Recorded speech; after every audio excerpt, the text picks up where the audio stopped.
Buenos días. Muchas gracias por la invitación a comparecer. Señor presidente, señorías, la vida en la Tierra puede recuperarse de un cambio climático importante, evolucionando hacia nuevas especies y creando nuevos ecosistemas. La humanidad no.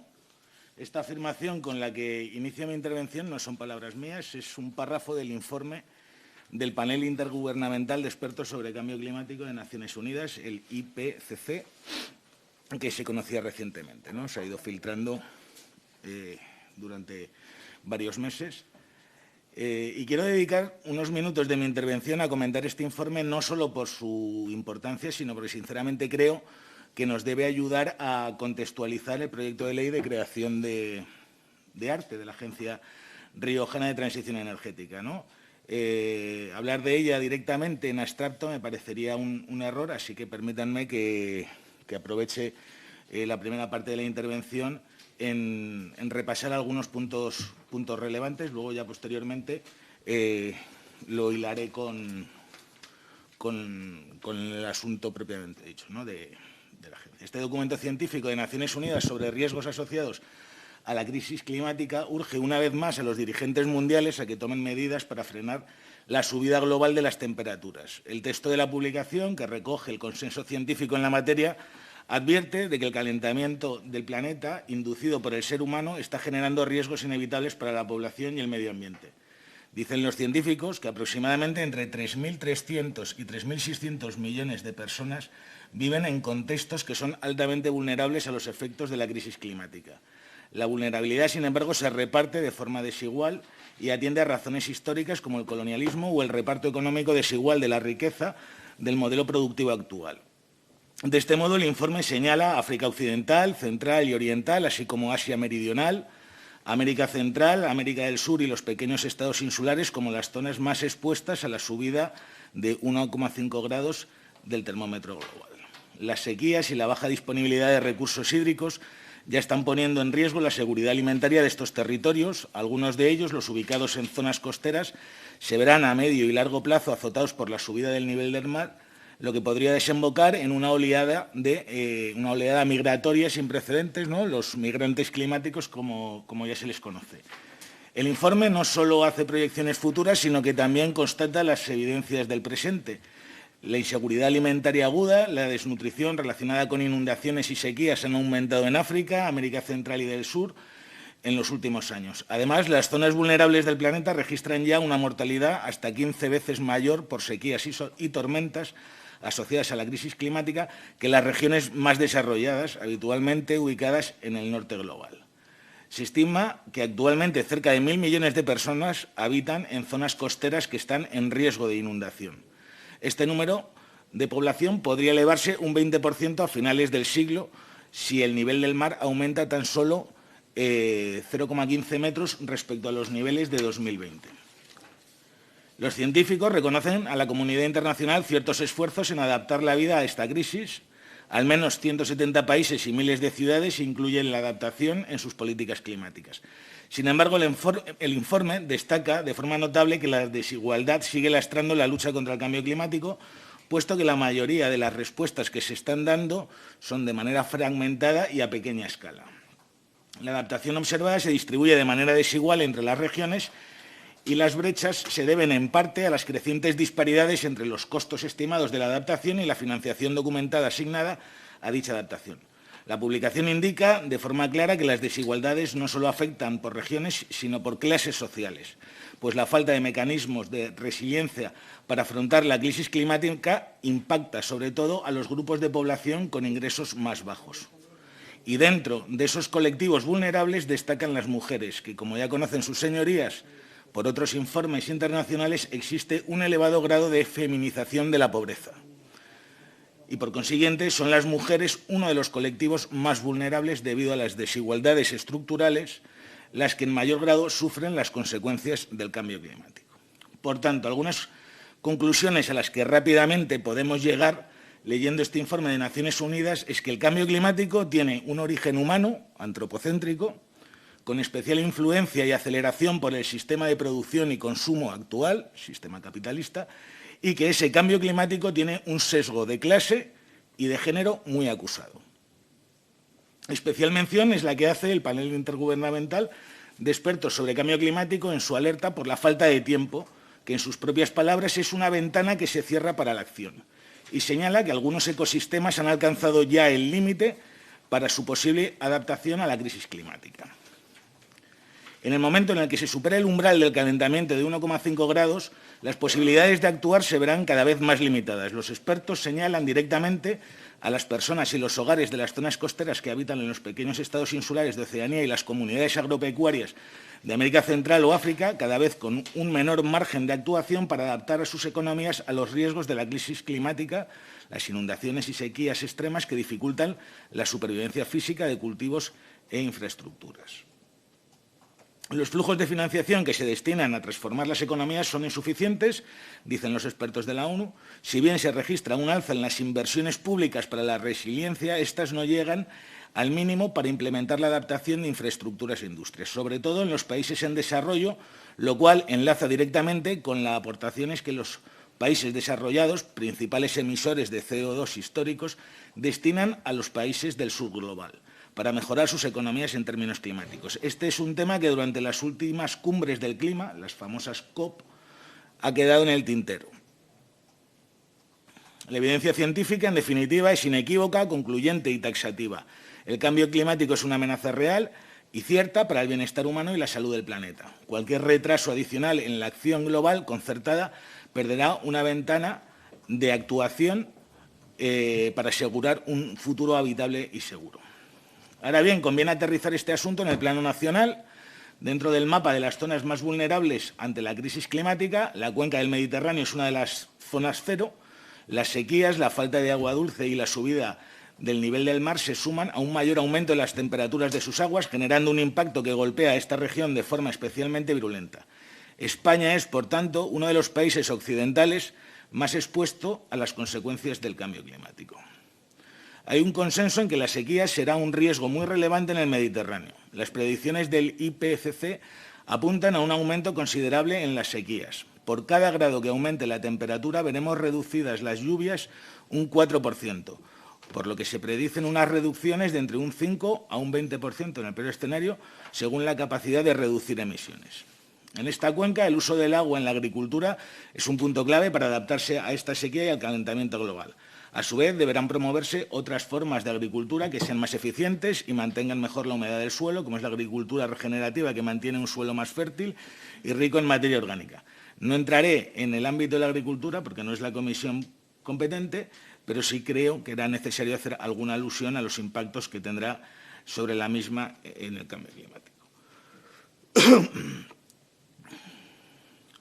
En España hemos asistido en los últimos años a eventos extremos en el Mediterráneo debido a efectos que han provocado las grandes danas al aproximarse al sur y el este de la península. Algunos estudios sugieren que en los días de precipitaciones más intensas llueve ahora más que en décadas pasadas, según la Agencia Estatal de Meteorología. Es decir, que las lluvias torrenciales son más torrenciales. Esto se ha observado especialmente en puntos de la vertiente mediterránea peninsular. Un estudio de la Universidad de Southampton, en Reino Unido, alerta sobre la posibilidad real de que el nivel global del mar suba 3 metros de aquí al 2100. Eso significaría que gran parte de Barcelona, Málaga, Coruña o Santander se verían directamente inundadas. Doñana se perdería, al igual que la mayoría de las Rías Baixas, y el delta del Ebro desaparecería. Según el Ministerio de Medio Ambiente, el 75% del suelo español está en proceso de desertización y se prevé que un 20% de lo que hoy está a salvo se verá en riesgo dentro de 50 años. Andalucía, Extremadura, Castilla-La Mancha y prácticamente todo el Levante ya presentan una gran proporción de suelo con susceptibilidad de degradarse. Esto afectará, evidentemente, de forma muy negativa a las actividades agropecuarias y a los ecosistemas de estas zonas. Voy a abreviar un poco esta parte del informe para no saturar con información.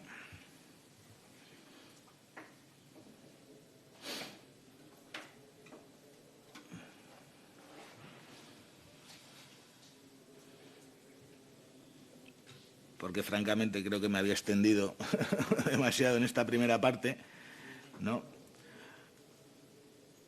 Pero como digo, creo que era sinceramente importante poner en el justo contexto las motivaciones que llevan a los poderes públicos a la toma de decisiones, ¿no? Por eso digo que al hablar hoy del proyecto de ley para la creación de una agencia riojana de transición energética es precisamente hablar de todo esto, porque La Rioja no es ajena a los grandes retos que hay que afrontar a nivel colectivo. Y en este sentido se está trabajando en el Plan Regional de Adaptación al Cambio Climático de La Rioja, que si no me equivoco se prevé que esté listo a finales de año. Hay que añadir las futuras leyes de cambio climático de La Rioja o la puesta en marcha de la Agencia Riojana de Transición Energética que hoy venimos a comentar. Asimismo, puedo suponer que está en mente de sus señorías el Plan Riojano Integrado de Energía y Clima, la futura Ley de Biodiversidad y Patrimonio Natural, la Estrategia de Economía Circular de La Rioja o el impulso de la movilidad sostenible, que configuran, en definitiva, un paquete normativo relacionado con las políticas de energía y clima que está afrontando el Gobierno de esta comunidad autónoma. Y en este sentido me remito ya directamente al preámbulo de la Ley ARTE, donde se indica, y cito textualmente, ¿no?, que la Comunidad Autónoma de La Rioja, en línea con el compromiso internacional frente al cambio climático y la transición energética, está dando pasos en esta dirección. El 11 de octubre del 2019, el Parlamento de La Rioja instó al Gobierno de La Rioja a declarar la emergencia climática y solicitó la elaboración de un proyecto de ley de cambio climático redactado en colaboración con las organizaciones ecologistas, agrarias, ganaderas y empresariales. Este llamamiento del Poder Legislativo venía precedido por una serie de normas de ámbito autonómico que en el pasado habían sido aprobadas en materia de agua, calidad del aire, comercio de derechos de emisión, residuos, etcétera, ¿no? En definitiva, La Rioja, ¿no?, se suma a todo ese esfuerzo internacional, europeo y nacional en esta materia, ¿no? Y esta ley pues termina de... No termina, porque todavía hemos dicho que hay normas que están en curso, ¿no?, pero se suma a ese paquete normativo de actuaciones que deben afrontarse, ¿no? El preámbulo del proyecto de ley continúa diciendo que tanto las instituciones como la ciudadanía de La Rioja asume la urgencia de hacer frente a los efectos del cambio climático a nivel mundial mediante la adopción de medidas locales alineadas en la dirección correcta para la consecución de este fin. La reducción de emisiones a través del aumento de la eficiencia energética y el incremento de tecnologías renovables en nuestro mix de generación se presentan como las herramientas imprescindibles para lograr las metas propuestas como país y a nivel europeo. La acción ante el cambio climático ha de ser integral y debe ir acompañada de políticas sectoriales coherentes y coordinadas con todo el entramado social riojano, tanto en el ámbito público como privado. El artículo 8 del Estatuto de Autonomía de La Rioja, la Ley Orgánica 3/1982, señala que corresponde a la Comunidad Autónoma de La Rioja la competencia exclusiva en instalaciones de producción, distribución y transporte de cualquier energía, incluidos los recursos y aprovechamientos hidroeléctricos de gas natural y gas natural licuado, cuando se circunscriban al territorio de la comunidad y su aprovechamiento no afecte a otras comunidades autónomas, sin perjuicio de lo establecido en los números 22 y 25 del apartado 1 del artículo 149 de la Constitución española. A su vez, el artículo 9.1 establece que el marco de la legislación básica del Estado y, en su caso, en los términos que la misma establezca, corresponde a la Comunidad Autónoma de La Rioja el desarrollo legislativo y la ejecución en la protección del medio ambiente, normas adicionales de protección del medio ambiente y del paisaje, espacios naturales protegidos y protección de los ecosistemas. Por todas las razones expuestas y con el objetivo de un ejercicio eficaz de estas competencias, se requiere de una organización adecuada, dotada de personalidad jurídica y plena capacidad de obrar dentro de las contempladas en la Ley 3/2003 del 3 de marzo de organización del sector público de la Comunidad Autónoma de La Rioja. Por tanto, la creación de la Agencia Riojana de Transición Energética, objeto de esta ley, tiene como finalidad el otorgamiento a la sociedad riojana de la capacidad de disponer de una tramitación eficiente de todas las instalaciones de energías renovables, tanto generadoras como de transporte y distribución, la posibilidad de gestionar ayudas provenientes de las diferentes administraciones y que deben revertir en el entramado social riojano y, por último, el poder asegurar una planificación de la política energética y de adaptación al cambio climático acorde a las necesidades de la comunidad en el medio y largo plazo. En definitiva, se pretende una organización especializada en la energía, impulsora, gestora e interlocutora con otros entes, favoreciendo actuaciones conjuntas en materia de energía en beneficio de la comunidad autónoma y sin perder de vista la necesidad de una transición energética justa en el seno de los objetivos de desarrollo sostenible y de adaptación al cambio climático. Yo creo que la propia justificación de la agencia, ¿no?, es más que loable, me parece sinceramente oportuna. La forma que se adopta es la de entidad pública empresarial por ser la figura más adecuada para el cumplimiento de sus fines.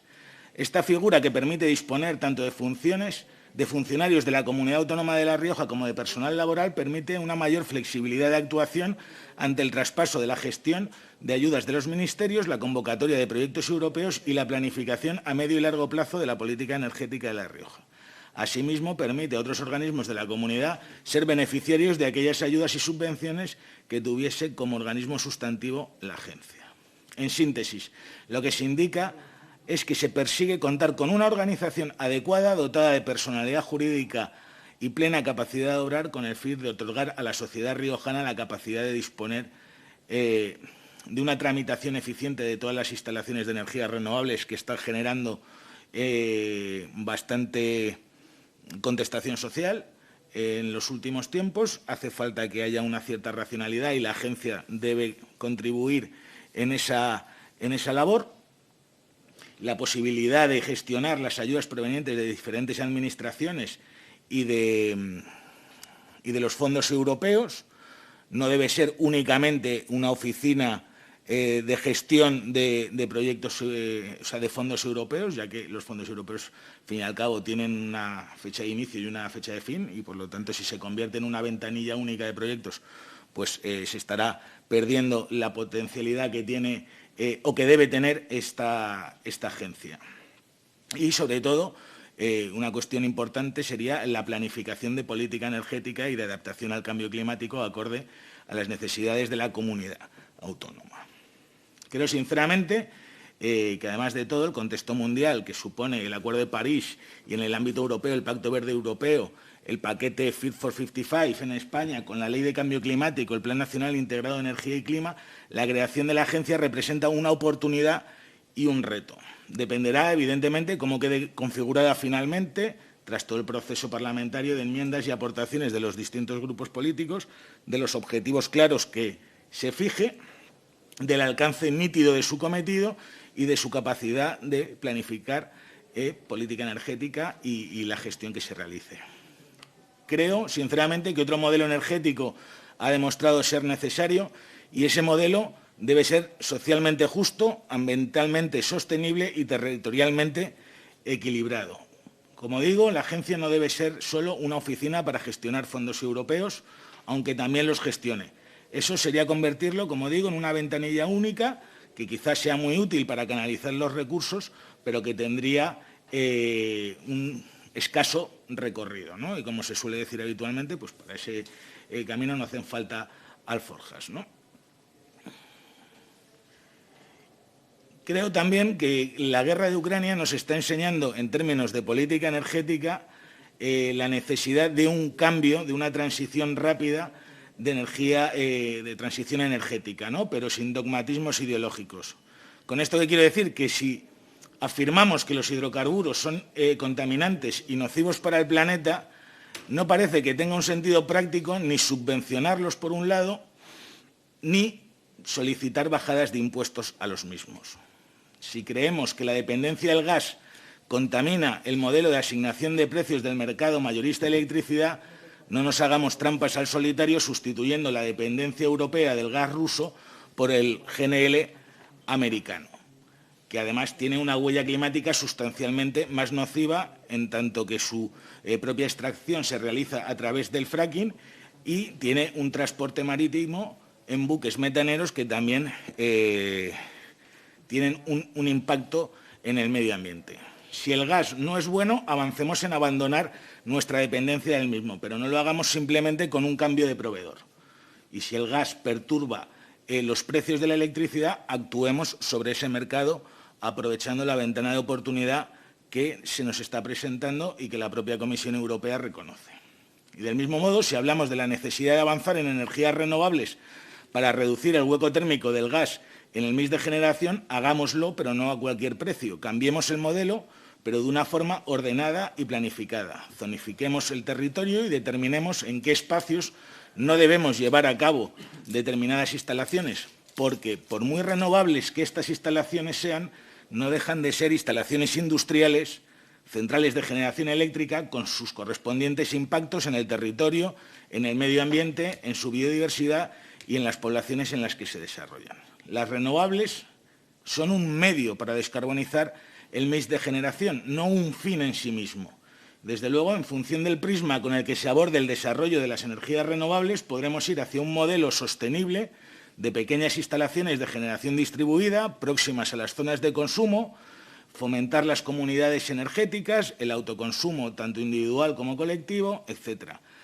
La otra opción es un modelo a gran escala con megaproyectos que tienen enormes impactos ambientales y en el territorio y una contestación cada vez mayor por parte de la ciudadanía, y yo creo que no podemos permitirnos que un elemento tan importante como las renovables sean vistas con malos ojos por parte de los ciudadanos.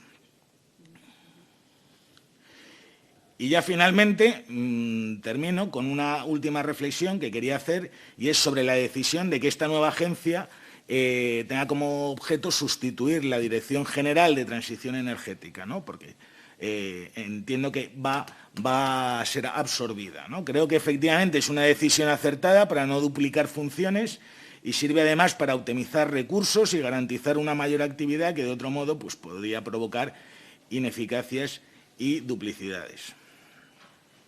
De nuevo, muchas gracias por la invitación para participar en esta comisión y confío que disculpen sus señorías si me he excedido del tiempo. Así que muchas gracias, señor presidente. Por mi parte, en esta primera intervención habría terminado. Muchas gracias de nuevo. He ido tomando nota de todas las intervenciones. No sé si tendré la capacidad de síntesis para responder en los 20 minutos a todas las cuestiones. Me centraré en algunas de ellas, ¿no? Casi empezando un poco por el final, la intervención del Partido Socialista.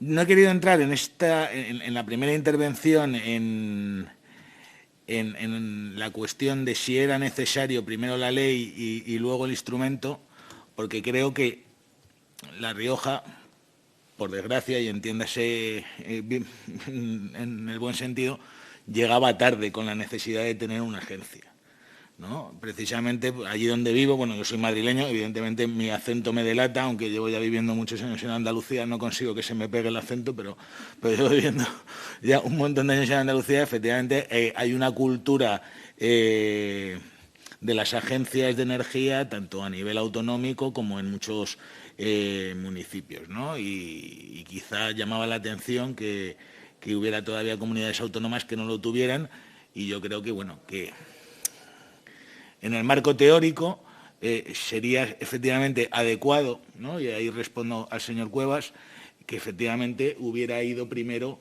la ley y luego la agencia. Pero yo creo que aquí había una anomalía en el sentido de que no existiera una agencia en ningún ámbito, ¿no? Ni municipal, ni autonómico, ni provincial. Bueno, en este caso, como es uniprovincial, pues bueno.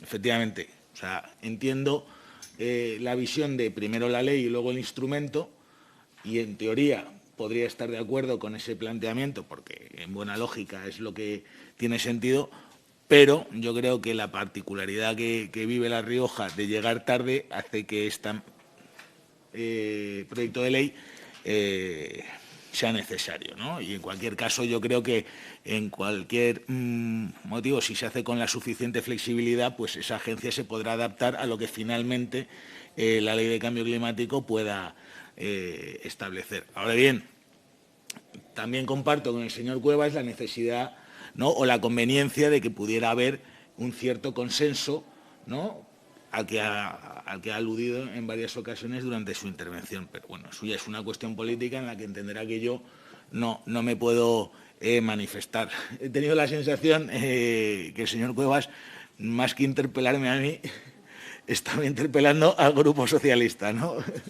Por unas cuestiones que me son totalmente ajenas, ¿no? Pero bueno, sí, efectivamente, sería loable que consiguieran en esta Cámara alcanzar un consenso. No obstante, creo que va a ser difícil porque hay posicionamientos bastante diferentes en cuestiones esenciales y yo creo que aquí, señor presidente, como portavoz del Grupo de Ciudadanos, ya lo ha puesto de manifiesto, ¿no? La concepción o uno de los puntos que veo que genera división de opiniones es el tema del instrumento de la empresa pública de energía como segunda derivada del ente público empresarial, que es el instrumento jurídico con el que parece que ARTE se va a constituir, ¿no? Entonces, en ese punto sí que quería dedicar alguna reflexión, sobre todo porque sería bueno intentar quitarle de ideología al concepto de empresas públicas. ¿Por qué lo digo? O sea, precisamente se acusa a determinadas formaciones políticas de tener una orientación ideológica sobre las empresas públicas de energía, ¿no? Entiendo que sobre todo se referían a la diputada del Grupo Mixto, ¿no? Con el tema de que su formación política defiende las empresas públicas de energía y que hay otros partidos del arco parlamentario pues, que no comulgan con dicha opción. Y yo aquí, pues, hombre, quería traer un poco a colación que no comparto que esa cuestión sea ideológica.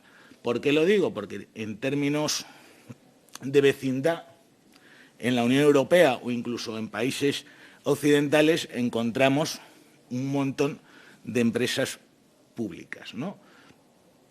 Y me he hecho una pequeña lista porque sabía que este era un tema polémico, ¿no? Y quiero mencionarla.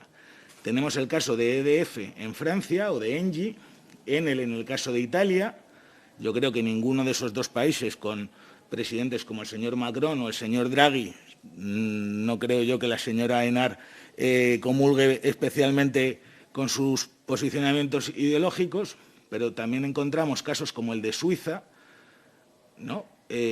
Con empresas como Axpo o Alpic, cuyos dueños son los propios cantones suizos, ¿no? También tenemos el caso de Suecia, con el gigante Vattenfall, y de hecho un informe de la OCDE, ¿no? Sobre la participación de empresas públicas en el sector eléctrico, pues mencionaba que 32 de las 50 mayores empresas del sector eléctrico a nivel mundial tienen una participación pública. Evidentemente, aparte de los casos, como pueden ser los de China, Venezuela, México o Rusia, menciona casos que a lo mejor no son tan conocidos y que creo que conviene traer a colación en esta intervención. Serían casos como el de Canadá, con Hydro-Québec, 100% propiedad del Estado, en Estados Unidos, con Tennessee Valley Authority, la TVA, es un gigante que opera en los estados de Alabama, Georgia, Kentucky, Mississippi, Carolina del Norte y Tennessee. También tenemos en Brasil a Electrobras, en Japón tenemos a TEPCO, que además tuvo que ser rescatado por el Estado después del desastre nuclear de Fukushima. Fuera de esa clasificación de las más grandes del mundo entre los países desarrollados, hay un amplio abanico de ejemplos de compañías eléctricas en manos públicas, como son la canadiense Sax Power, BC Hydro, Ontario Power Generation, la australiana Synergy, la holandesa Eneco, propiedad de 44 ayuntamientos del país, la mayor eléctrica austríaca Vertbund, 51% estatal, la israelí IEC, 100% estatal, la finlandesa Fortum, otra suiza como es Repower, por poner algunos ejemplos más. En definitiva, creo que hay numerosos casos, ¿no?, de empresas con participación pública en un espectro muy normal, muy occidental, ¿no? No he querido incidir en casos como podían ser China, Rusia, México, en el que puede haber un conflicto ideológico, ¿no?, con determinadas posiciones, sino que he querido traer a colación la de países con economías de mercado en los que las empresas públicas operan. ¿Por qué digo esto? Porque al final una empresa pública es también una herramienta. Al fin y al cabo, de lo que se está hablando es de quién es la estructura de propiedad de esa compañía. Y ya está.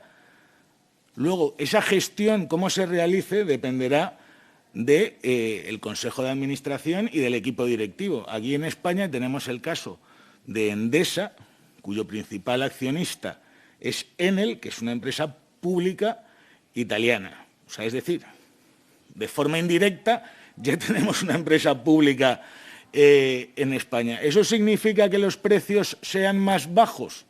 No necesariamente. ¿Por qué? Porque el Consejo de Administración que ha nombrado el señor Draghi, pues lo único que busca es la maximización de beneficios para reportarle una serie de ganancias al Estado italiano. Si hubiera un cambio de gobierno en Italia y entraran otros consejeros, a lo mejor en vez de plantear la maximización de ese beneficio para el Estado italiano, a lo mejor dice, bueno, pues en vez de ganar 100, gano 25, sigo teniendo una rentabilidad más que razonable y el resto lo utilizo a lo mejor pues para tarifas sociales, colectivos vulnerables, etcétera. Se podría actuar de una forma distinta a la hora de establecer los productos o tarifas que oferta a los consumidores. Por eso, ese debate que hay sobre si la empresa pública automáticamente baja el precio de la electricidad, a mi juicio, es falso y contamina el debate sobre si una empresa pública es oportuna o no es oportuna. A mi juicio, sí lo es. ¿Eso significa que Arte vaya a ser una empresa pública de energía? Pues no necesariamente, dependerá de las decisiones políticas que ustedes tomen. Ahora bien, creo que es útil dejar la puerta abierta a tener ese instrumento. Porque si ustedes, por una enmienda, deciden que al final sea un organismo, en vez de un ente público empresarial, evidentemente se cierran la puerta. Entonces yo creo que sí es procedente que por lo menos se la dejen abierta por si terminan llegando a ese extremo, que en todo caso, como digo, a mí no me parecería mal. Y he expuesto los múltiples casos que hay en el mundo de empresas públicas y no tiene mayor problema, ¿no? Yo creo que ese era uno de los puntos en los que más quería hacer hincapié. Creo que también he mencionado el tema de la oportunidad de hacerlo primero o después de la aprobación de la Ley de Cambio Climático.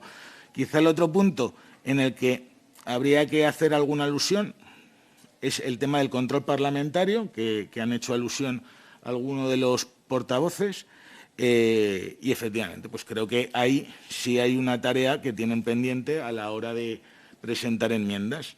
Es decir, o sea, un solo informe anual, pues probablemente sea manifiestamente mejorable y en ese sentido no tengo ningún reparo en plantearlo, ¿no? Luego también creo que ha salido el tema de los costes, ¿no? O de ampliar la plantilla. Bueno, yo creo que aquí hay dos cuestiones, ¿no? Por un lado, las administraciones públicas en general en España, vamos, no conozco ningún ayuntamiento, ninguna diputación ni ninguna comunidad autónoma que esté contenta con los recursos que tiene. O sea, creo que están las administraciones públicas bastante infradotadas, ¿no? Y llevamos a los funcionarios a la extenuación con el trabajo que cada vez es mayor, se les pone cada vez más tareas, más funciones.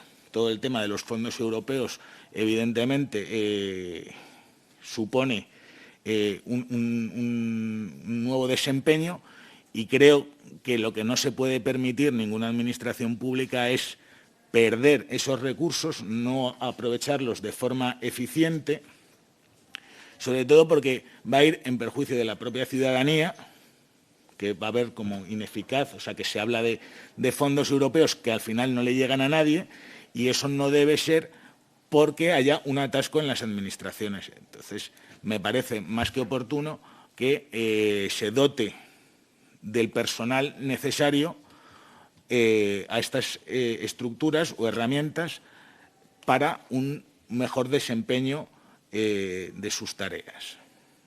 Y hablar de coste me parece que no es oportuno por dos motivos. Uno, porque el coste de no actuar es sustancialmente mayor que el que pueda ser contratar a 12 o a 13 personas más. Pues estamos hablando de verdad de 13 personas, de 15. O sea, eso es un coste con lo que hemos estado hablando al principio y en el que todas sus señorías estaban de acuerdo de la importancia que tiene la lucha contra el cambio climático. ¿De verdad gastarse 13 nóminas más es algo significativo? Pues me parece que está fuera de lugar ese debate. Y es más, el segundo motivo por el que lo digo es que si al final se opta por la entidad pública empresarial, se dotaría de sus propios recursos y de la propia actividad que genere. O sea, se detraería del capítulo 1 de los presupuestos generales de la comunidad autónoma. Entonces, en definitiva, tampoco le va a suponer un esfuerzo adicional a las arcas públicas riojanas. Y aunque así fuera, me parece que es que no es procedente que por esas contrataciones, para que haya una mayor agilidad, ahora quizá que el momento más crítico es el de los fondos europeos, para que eso sea ágil, se pueda estar poniendo pegas a ese punto. Igual que puedo hablar que el control parlamentario me parece oportuno por las cuestiones de transparencia y de control democrático, puedo estar de acuerdo.